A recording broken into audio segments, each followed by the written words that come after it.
There's been some studies that show that little kids don't differentiate between physical goods and digital goods in the same way that adults do. And so as those kids grow up, they're going to have crossover. Their digital wardrobe and their physical wardrobe will coincide and will be all one to them. Welcome to the DesignRush podcast. I'm your host, Vianca Mayer.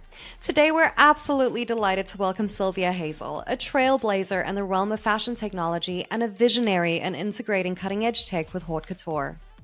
Before we delve into our conversation, a quick reminder to like this episode and subscribe to our channel for more engaging and insightful dialogues with leading figures in the world of design and technology. Now, without further ado, let's extend a warm welcome to Sylvia Heisel to the DesignRush podcast.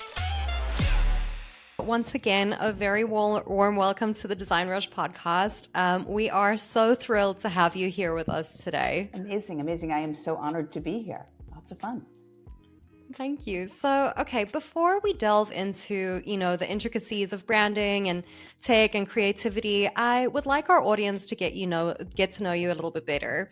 So just to kick things off, could you share a little bit more about yourself and, what sparked your journey into into fashion and technology? Sure. Yeah. I actually started back a million years ago in ancient history as a traditional fashion designer, and I built a women's evening wear brand, and we were pretty successful. We were in, a lot of stores across the US, a few internationally, lots of press. And then almost 15 years ago, when the economy in the US kind of fell apart in 2007, we really, there was this huge change going on as well as the economics. And when I looked around, I had become really interested in sustainability, and here I was manufacturing all these tons and tons of clothes and that were not sustainable, and a lot of the stores we sold to were having financial trouble. And I looked around, and to me, what seemed new was technology, and that technology was driving everything that was new and was changing in the world, and that technology could be used to make positive changes in fashion. And so I ended up closing down my brand and really kind of reinventing and looking at how can technology be used to make fashion that is truly, truly new. And that's kind of our focus as a company, as a brand, is how do we make fashion that could have never existed in the past? And how do we use technology to improve what's there in fashion? And it's been a long journey since then with a lot of different things. Okay, well, thank you so much for that introduction. And that actually brings me to our next topic, which is getting more into the meat of our conversation. And it's more, something that's very close to your heart, which is, of course, the Sylvia Heisel brand. Now, you kind of touched upon it, but can you give us or paint us a picture of what your brand really embodies and stands for? It's about, exploring what fashion is, making fashion that could never have existed in the past, and redefining using creativity to redefine what is fashion. Okay. And that's with, mostly just technology and stuff. But where did that idea really spring from? Really getting tech involved with technology. It was the first time for me personally to see technology playing such a big role in fashion. So was there something specific that really sparked that idea for you? I think it is the newness, and that fashion always talks about what's new and what's trendy and all, but in the end, it's a really conservative industry, and it's a really giant global industry, and we kind of keep making the same clothes over and over again. And so creatively, to me, making things that are new making things that use technology is super exciting. It's, humanity stays the same. Our bodies are the same, but our lives are completely different because of technology. And so I feel like that's bringing that to what we wear is super exciting and challenging. And that's my focus creatively. Amazing. Now, Sylvia, if you had to describe the Sylvia Heisel brand in 3 words, that really encapsulates the brand, what would those 3 words be and why those 3 words? I think innovation, because that's what we love to do, is innovate. We love to innovate and make things that are new. Creativity, that we explore how, we question everything. We look at how to change the world, how to change a t-shirt, whatever, same difference. But that creativity and humanity, because in the end it comes back to us as human beings. And if it's not about making people and people's lives better and improving humanity, then what's the point? Yeah, 100%. So, okay, that's, the innovation that you've taken with tech into fashion must be such an adventure for you, like every single day. So, in saying that, what is your approach and, which strategies do you find really resonate the best with your audience at the end of the day? We start every project with what are the goals. For us, every project or everything, we approach everything as projects, and each one is different. And we start out with what do we want to achieve with it, and what are the end goals. And then we look at what are the most crazy out there different ideas that could get us there, and kind of really tear it apart.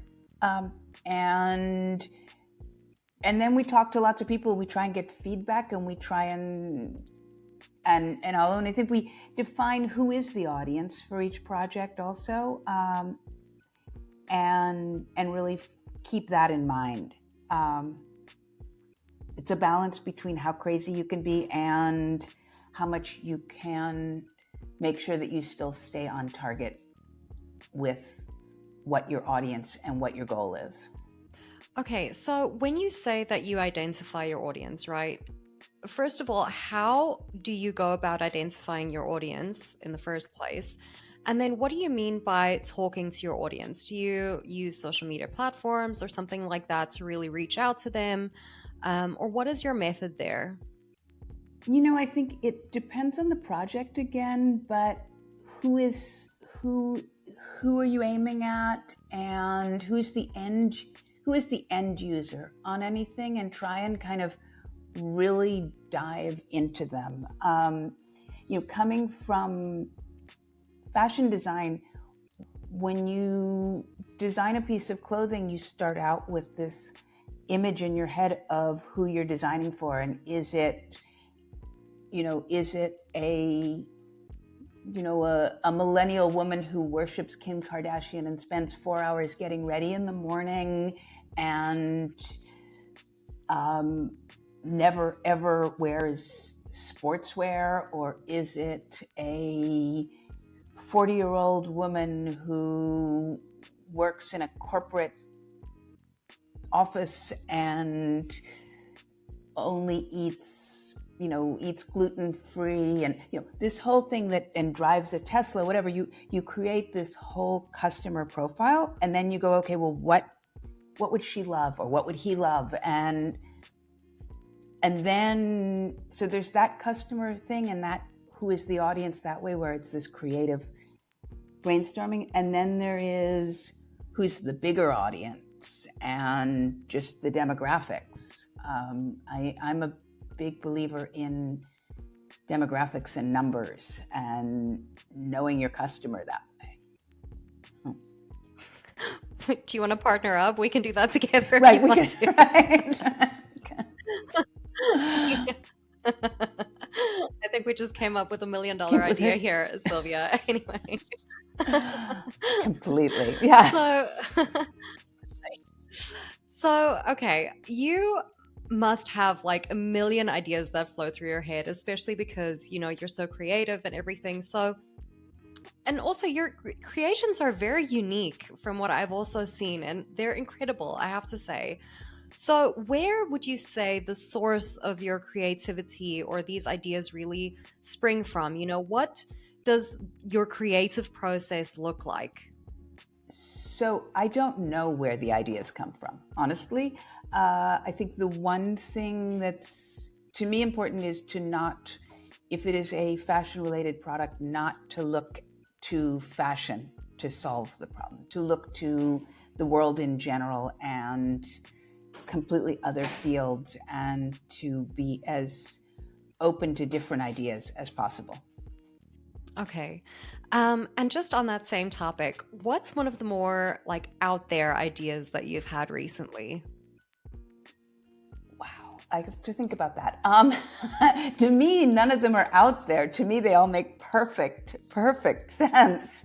Um, I guess one was, we've done a few projects with 3D printed clothing, and one of the things that in showing 3D printed clothing and explaining what it is and explaining how it can be used and all, one of the things is that you can wear it in the water because of what they're made of. And so doing fashion shows in swimming pools. We actually just did a smaller project at Art Basel in Miami with putting some 3D printed dresses that we had done onto a team called Aqua Lilies of aquatic dancers. And that was super cool that was for 3D Meta Dress, which is a personal project of mine around women in Web3. But I think that was was a little out there, I guess. I saw that actually, and I thought that that was one of the coolest things I've ever seen. Okay. Yeah, I did.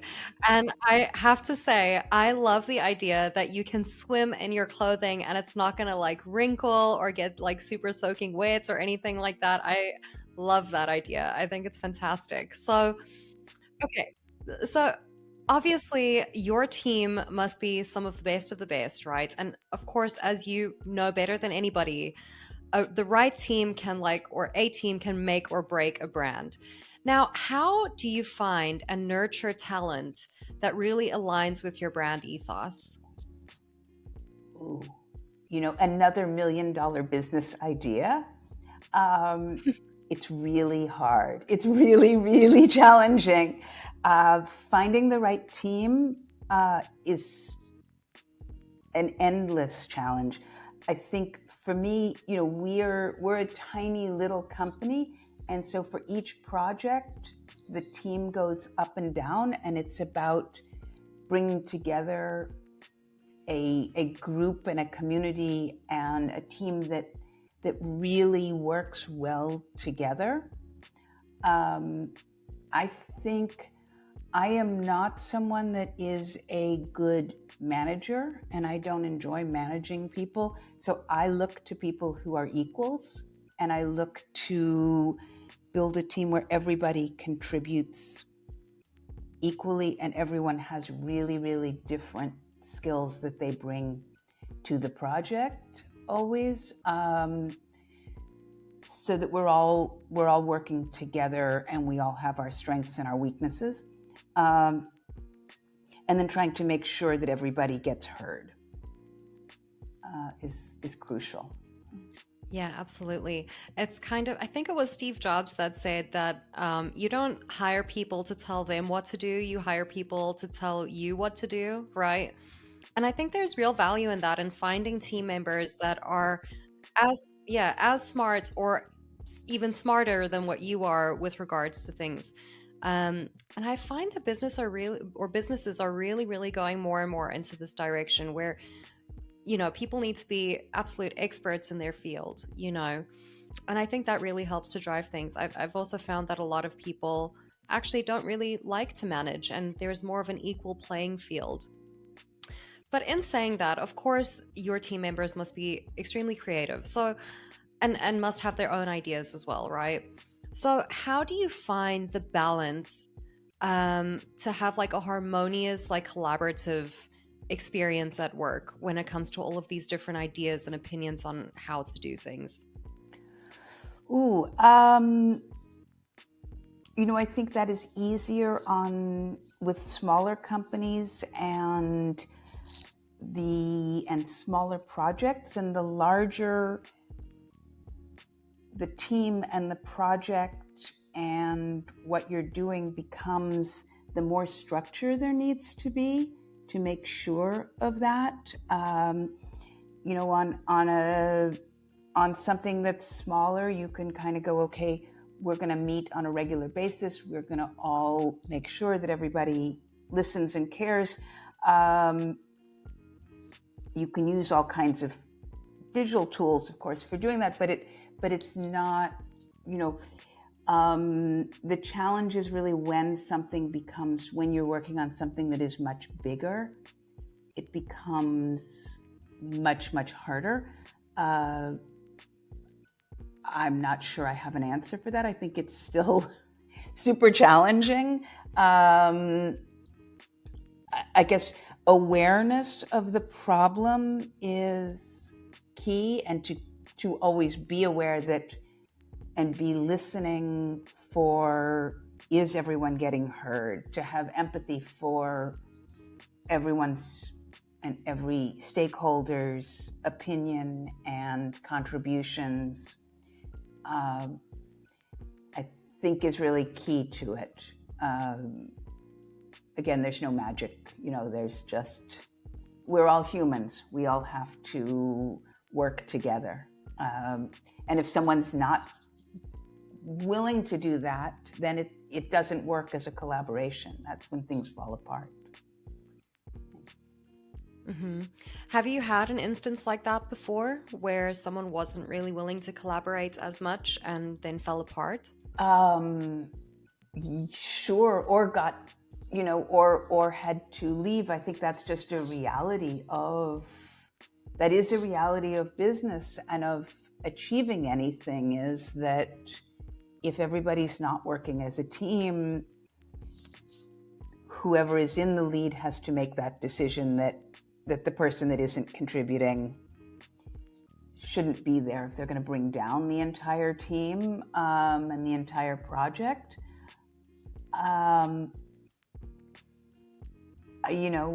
Bad things happen in the world. Hopefully you minimize them. And the goal is not to have that happen, and not to,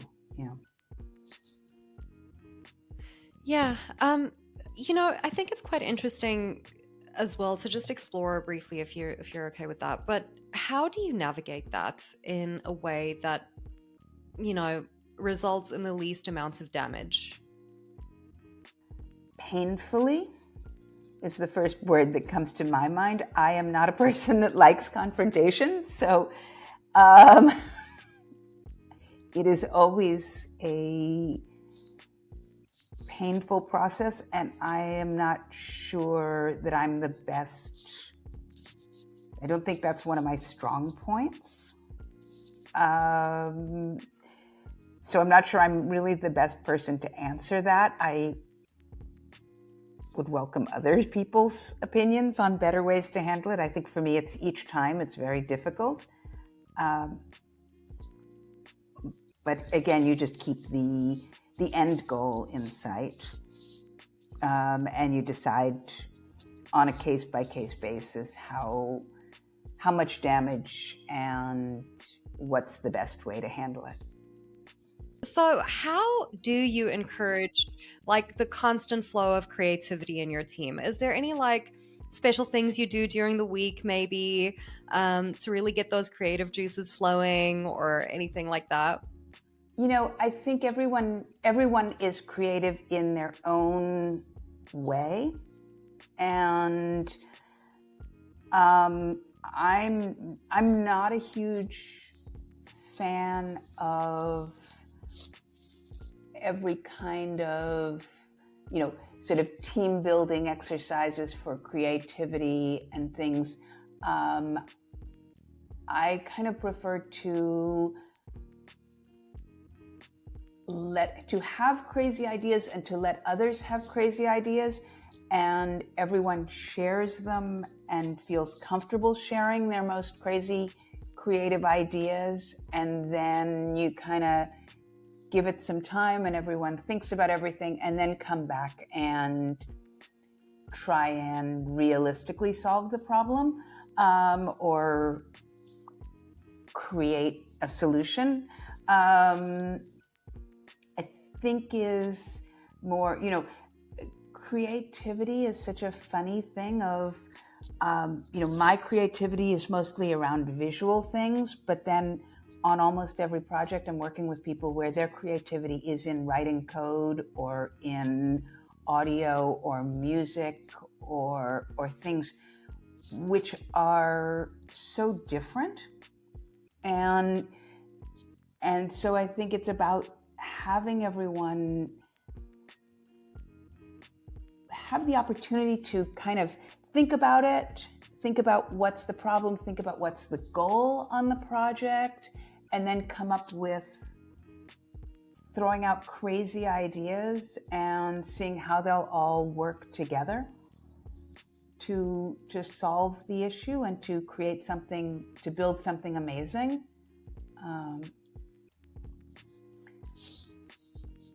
I think it's respecting the different creativity. Mm-hmm. Now, you mentioned now that there's, writing code and making music and all that kind of stuff. So just one last question that I had for you on your brand. If you had to just give like a brief overview of like how all of those different creative processes overlap with one another, how would you describe that? Because it's a few different facets that you're somehow bringing together, which is incredible. I guess I do approach everything as a fashion designer, as my original core kind of thing. And I guess it's a little like putting together a runway show where you're really relying on all these different people who have these different creative skills, and you start with a description of what's in your head, and everyone sort of listens and then gives their own interpretation, and then you change what the idea you started with because they've given you new ideas on it, and seeing what they got out of what you described changes your idea, and builds on it. And I think being open to that, I think some of our biggest successes have been things where the end product is completely different from the idea that I pitched and started out with in the beginning.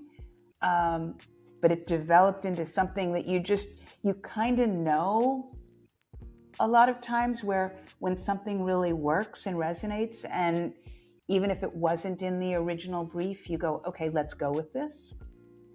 And that's exciting. And if you try and stay to exactly what the original idea was, sometimes you have big failures because it was a good idea on paper, but maybe it wasn't the best once it's executed.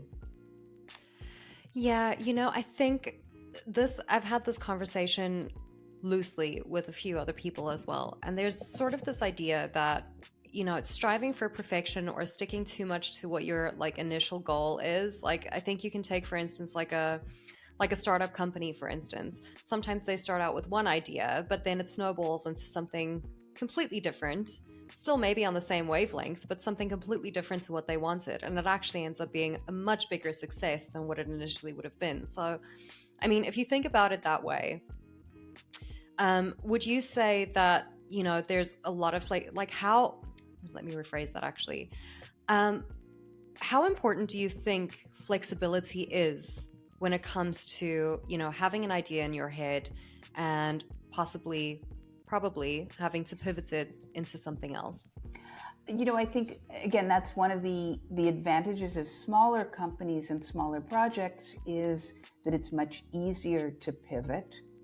The bigger the project, the larger the number of stakeholders, the harder it is to pivot.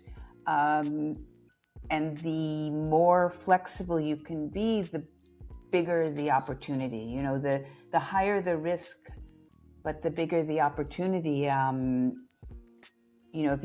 you thought of it as comparable to investments, either where kind of starting out very open and with a really clean slate of, we're going to do something amazing, but we don't know exactly what it is. You have the greatest chances coming up with something that's really amazing and creative and different and impactful, but you have the highest risk. And you might not come out with that. And you might end up spending a lot more time and money without having a great result. But the more you really kind of manage and control from the beginning, the more, the less likely that you're going to have a really amazing and different, powerful, creative impact. Being open gives you more, being flexible gives you more opportunities to succeed in ways you couldn't have imagined on a lot of projects. I think, it's maybe the difference, the one thing is on, once you're at a manufacturing stage or so, that's probably not true. It's a different thing. But I think on creative projects, it's really, the more open, the more you're open, the more you can create wow. And that's the excitement. When you can create something that is that amazing wow factor that blows everybody away and that's different and fun, you've succeeded. And that achieves its goal, of course. 100%. Yeah, I love what you just said there. I mean, it's fascinating stuff to think about. So thank you so much for giving us a deeper understanding of your brand, Sylvia. I really appreciate that. Now, I'd like to pivot the conversation a bit more to, branding strategies and stuff. So, I mean, we're heading into 2024 now. So I'm interested to know, do you have a brand strategy for that? Or do you have any like big plans or projects or campaigns that are in the works for 2024? Yeah. Well, we're actually going into 2024 with probably a few too many small, cool, creative projects, and not one really good, solid revenue producing kind of thing. But that said, I'm super excited about everything we're doing, and I think it's going to be a really exciting year. I think there's a lot of, being in fashion and wearables and digital fashion and Web3, there is so much kind of cool, exciting stuff going on. And there's so much where a lot of these technologies have actually been around for a while. With Web3, was really down and it sort of had its high and its low. With wearable tech, 7 or 8 years ago, there were a ton of projects and then they all kind of disappeared. With digital fashion, it's just exploding. It's crazy, all the innovation that's going on. So I think we're at a really exciting time, and 2024 looks like an amazing year of some of these things finally actually getting out there to consumers. So I'm really excited about that. Okay, is there one specific one that you're the most excited about that you can share with us?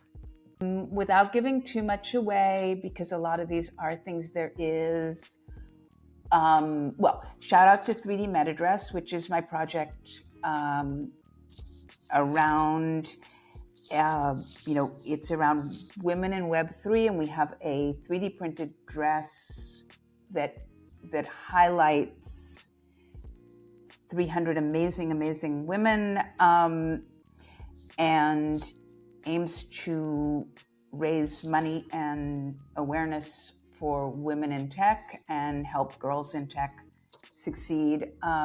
So that's really exciting. We've got some really cool stuff going with that. I am working on a wearables project that I can't say anything about really, but it's a really cool project.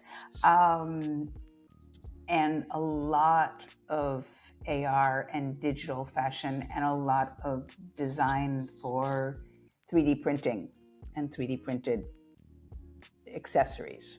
We'll leave it there. Okay, that's 100% fine. Thank you so much for that. I am very excited to see what you come up with. I really am.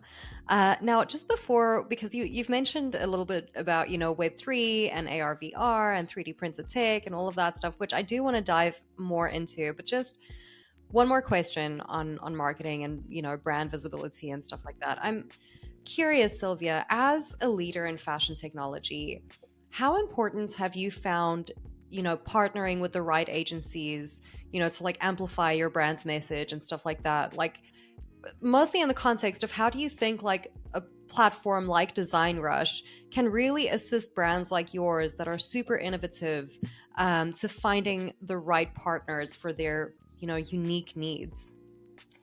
Yeah, so we're a funny brand because on the one side we're consumer facing on some things, but on the other side we are business and brand facing, and so pretty much everything we're doing is some kind of partnership and some kind of collaboration. There are a few things that are consumer facing that are not, but then on those we are looking for partners that will help us to market it and communicate our message. And then on other things we're working with larger brands to help them create projects and things to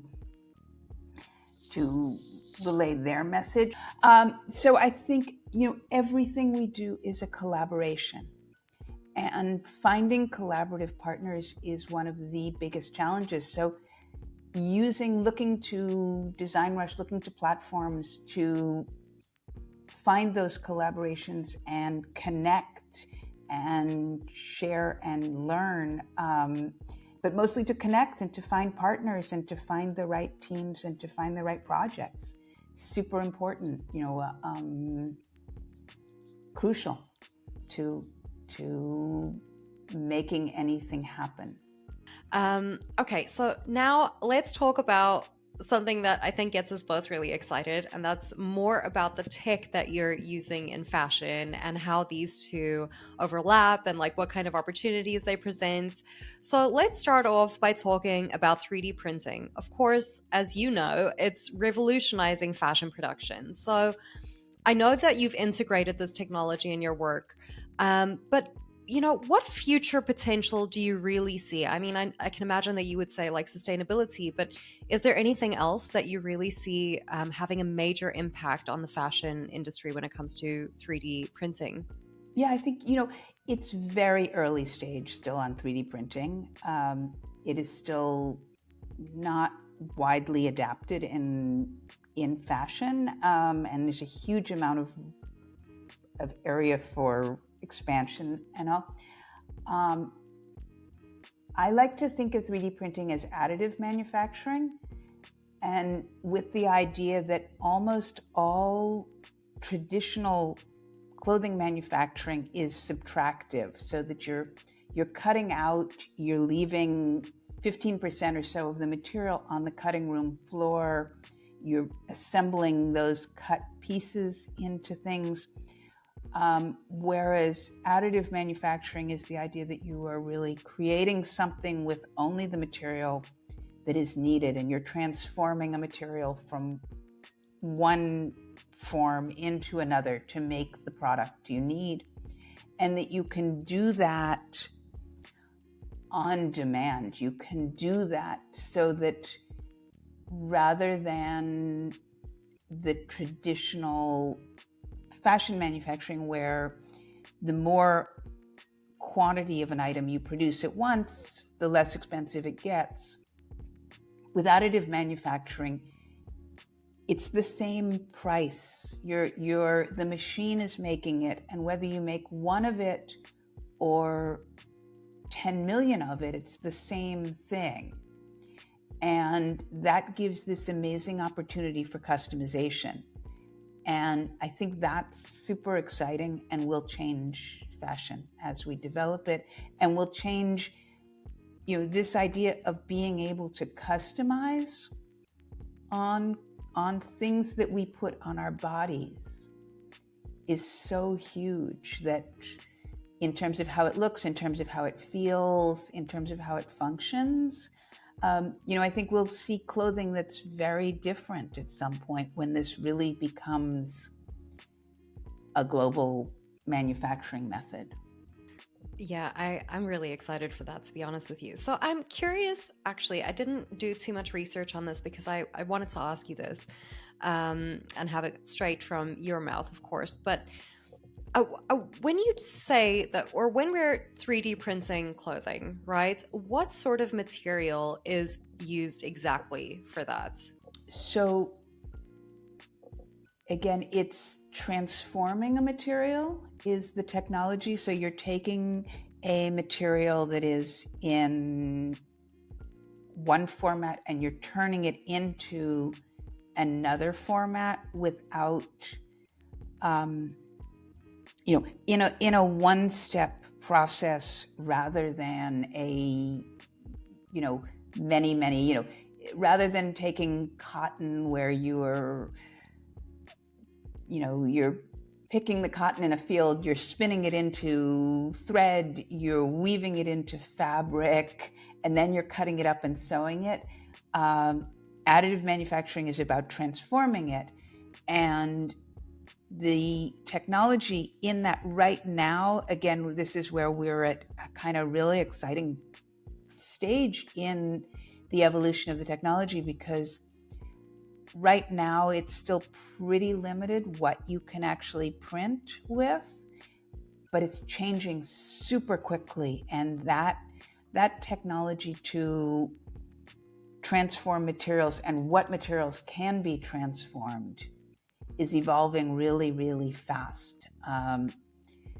So you can work with a lot of recycled materials at this point and recycle a lot of materials. It's still pretty limited on natural fibers, but that is coming. And there's some things that you won't want to replace ever. There's not any. I think it's important to stress that 3D printing isn't going to replace traditional fabrics and traditional manufacturing. It's going to be a separate thing that enables new materials, new clothes, new objects, new stuff that couldn't have existed before. Amazing. I absolutely love that. So Sylvia, how far do you think we are from having a 3D printed or 3D printers that print our clothes for us in our own homes? I don't think we'll ever have that. Honestly, I think we're moving in the opposite direction because I think that, we have a society where we barely even cook our own food at this point. We're all lost if it can't be delivered. So why would we add in making our own clothes? I think that we will have more localized production of our clothes. but, and I think that we'll have, I think it's really the idea of having clothes that can be recycled is super exciting. And that if there was a way to have things where you only wear them a couple of times and then they can just be recycled into something new and new clothing, that's amazing. But the idea that you're going to get up in the morning and you're going to think, okay, what do I want to wear? And then you're going to create it. And then you're going to wait for it to print. It's like, I can't do that with breakfast. And, you know. Do you know what comes to my mind? Okay, and maybe this is really silly, but it comes to my mind. You know that part in Clueless where Cher like chooses her outfit for the day with like some software and she like that one? I think about that. Yeah, so maybe I'm like way off. Okay, I think there are other, because I think, one of the things with AR try-on, I think that is coming with that is that we're going to get up in the morning and we're going to look at our phones and we're going to see our whole wardrobe and ourselves, and we'll be able to go, okay, let me see what I feel like wearing and let me try on digitally everything and decide what I want to wear and be able to view it in 3D. And then hopefully there's a robot that can then go and find it in my closet and bring it back to me so I can get dressed. But I think we're going to have, we're going to have all that before we're going to have actually making the clothes. Yeah, okay, that does make a lot more sense. So, okay, no 3D printers for printing clothes in our homes. Got it. So, that brings me to something else, though, that I wanted to ask you about. Web3, the metaverse, virtual reality. How do you see this technology really shaping fashion? Because I've seen like virtual Hermes scarves going for like thousands of dollars. So where do you see us going with this, in this whole virtual reality regarding fashion? I think that's going to explode. I think it sort of already is starting to. When you look at kids now, and I mean like little kids, they don't differentiate. There's been some studies that show that little kids don't differentiate between physical goods and digital goods in the same way that adults do. And so as those kids grow up, they're going to have crossover. Their digital wardrobe and their physical wardrobe will coincide and will be all one to them. And at the same time, there will be solutions for putting some of their digital artwork onto their clothing so they're connecting it on that way. And I think it is all going to kind of come together that way. It's just at a very early stage, and most people that are of an age where they are buying fashion aren't 100% comfortable with the value of digital products yet. And I think that'll be, as the world gets more digital native, digital comfortable on ownership of things, we're going to see Web3 and digital fashion explode, and also that Web3 gives real ownership. And I think that's going to kind of change. In that I think, we're still at an early stage on blockchains being used on everything. And as more and more products and things are connected and verified on blockchains, consumers will start to go, hey, I want to know that the things I'm buying are verified. I want to know that they're on a blockchain. I trust that. And that trust makes digital goods more valid. Mm-hmm. Okay, so out of all of these, emerging trends, which one would you say, or which ones would you say excite you the most that could, really explode in, say, the next 5 years? To me, there's just so much going on in digital fashion that's super exciting and super creative, and we see where that goes. As a creator, that's what I'm most excited about. As a brand and as a business person, I think all the stuff that's going on in AI is going to change a lot of things, but I'm not really sure how. I'm kind of watching that and trying to understand it and wrap my brain around it to figure out how it'll change things. I don't have an answer on that, but I think that's going to be a big game changer on it in general of how fashion will change. But for me, I think it's more this phygitality and this convergence of the physical and the digital. Mm-hmm. Okay, well, I am very excited to see how this all plays out, to be honest with you. And you mentioned earlier that a lot of older people, I know kids, you say, aren't really into, or they can't differentiate between reality or reality products and like digital products. I'll be surprised if I buy a multi-$1,000 Hermes scarf in digital. So I can understand why people are struggling to maybe wrap their heads around that, right? But I guess that will change the more we start to understand blockchain and Web3 and all of that stuff.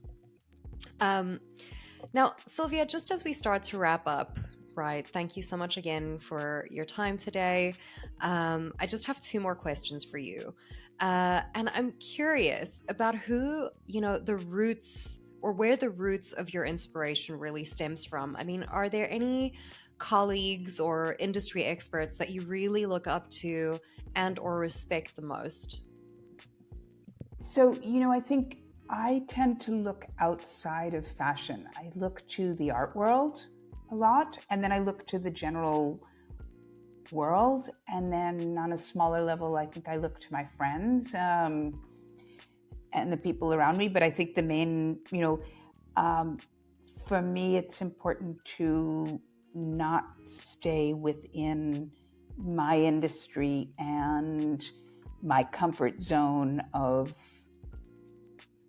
media and things that I'm familiar with, and to always keep reaching out beyond that and getting inspiration from the world and from things that are different than me. And then probably I spend way more time on social media and, random websites and stuff down a rabbit hole than I should. And sometimes it's really inspiring. Once in a while you get lucky. I don't think there's any one thing, though. I love that. I especially love that you, kind of draw your inspiration from outside of your industry. I think a lot, or very few people, I think, do that, or maybe they do. I'm not too sure. But I know a lot of people are often very focused on their own industries, and maybe that hinders your creativity. So I think it's amazing that you look at people and nature and your friends. I love that. I think it's beautiful. Okay. Lastly, Sylvia, before I let you go, if you could go back in time and really give yourself, your younger self, just maybe at the start of your career, a piece of advice, what would that be? I think I started out being more confident about what I knew than I am now. I think I look back and I think, wow, I had such, I was so sure that I had answers when I started and when I was younger. And I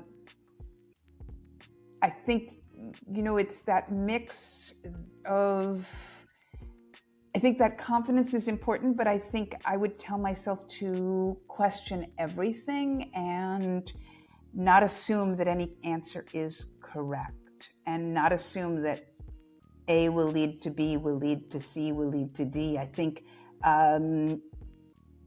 life is more lateral than that. It's more changeable, and to be really open to that, and to be open to whatever can happen and will happen, and to just be open and enjoy that process of uncertainty rather than controlling it, or rather than trying to control it, I guess.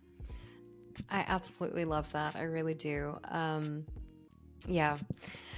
Sylvia, again, I want to thank you so much for taking the time to sit down with me today, and, for all of your insights and telling us a little bit more about what it is that you do. Your industry is extremely exciting, and I think most of us that is involved in tech for sure cannot wait to see what innovators like yourself really come up with in the next few years, and even next year, because, the way that you were kind of secretive about those projects that you're working on for 2024 has got me really excited. So I'll definitely be keeping an eye out for those. Sylvia, thank you so much. Really, I appreciate it. Amazing. Thank you. Very honored. Thank you. And the future looks brighter. Thank you for joining us on this episode of the DesignRush podcast with the ever creative Sylvia Heisel. If you're looking for exceptional design and tech solutions for your business, be sure to explore your options at designrush.com/marketplace. Here you'll discover a wide array of agencies equipped to bring your creative projects to life. Don't forget to like this episode and subscribe to our channel for more engaging and thought-provoking discussions with industry leaders. Again, I'm your host, Vianca Mayer. Stay curious and join us for the next episode.